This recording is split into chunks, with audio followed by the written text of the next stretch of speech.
Friday. That's September 27 instead of September 28. So kindly mark your calendars po. And right after po September 28, tuloy-tuloy pa rin po ang ating Manila's Finest Hunks. All the way to December na po yan. Our winners this afternoon will get to take home 2,000 pesos and our non-winners will get to take home 1,000 pesos. At syempre, yung experience na madadala nila. Tulad nga sinabi ng aking mabuting kaibigan, ayan, na yung mga sumali last year, this year sumali ulit sila, pero they improved a lot. Yun yun eh, yun importante.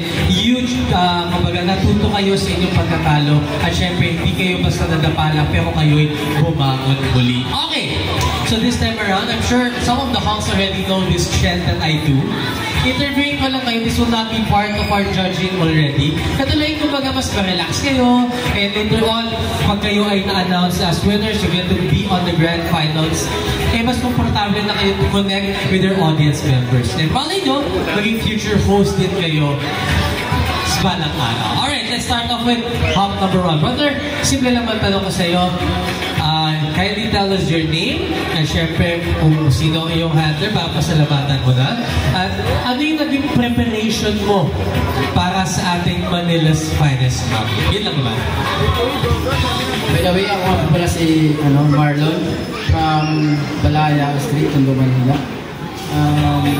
Salamat po pala kay Naidini, Reyes,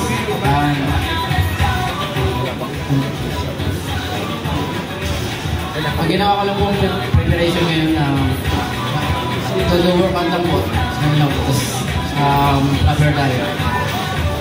Workout and diet din talaga yung sikreto eh. No? Yun talaga yung combination that really works. Alright, meron ka ba ipopromote hub number 1? Meron ka ba TikTok, YouTube, or may business ka ba?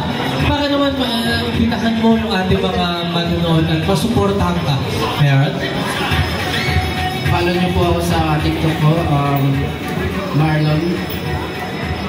Then sa IG ko din po, ganun din po yung pangalan. Marlon, Arcanio Marlon. Arcanio Marlon. That's Arcanio Marlon. Follow me on his TikTok and his Facebook. Ayan. Alright, now let's move on to hunk number 2. Ayan. Hunk number 2, brother, same question ko lang din para sa iyo.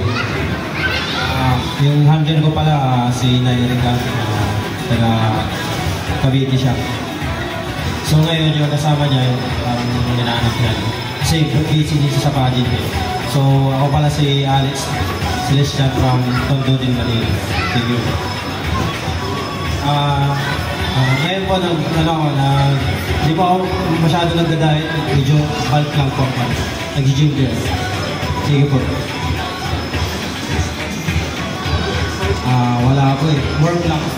Alright, that was hall number 2. Kanyang, siya naman hindi nagda-diet. Sana all, no?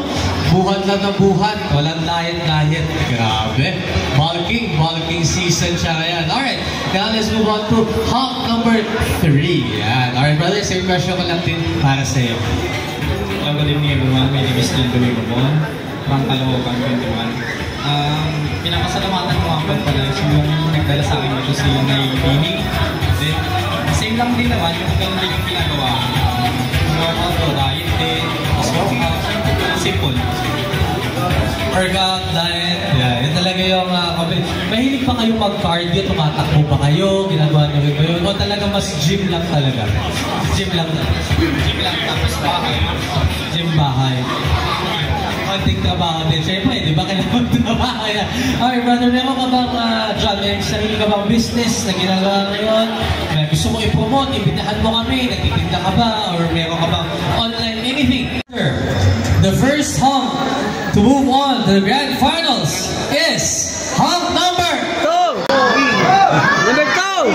Number 4, Jerick Santos!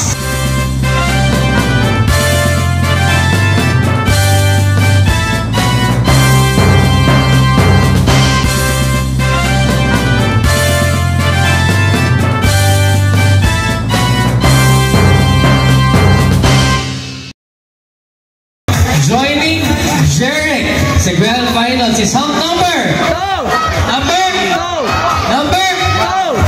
2, Alex Lee.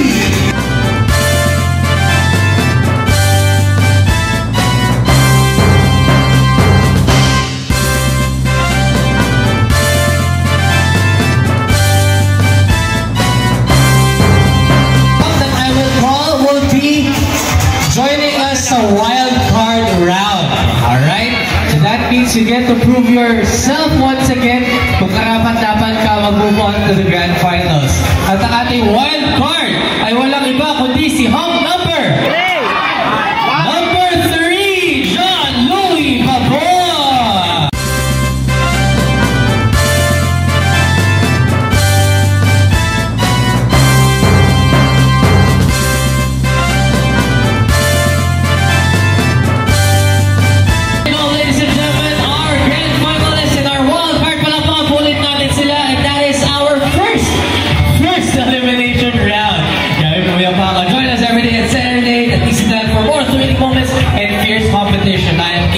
Once again, maraming salamat. Magkita-kita ulit tayo next week, only here at ECW Cinema Complex, and this is the hottest show in the Metro, Manila's finest hunk on its year 11. Thank you everyone, have a safe trip.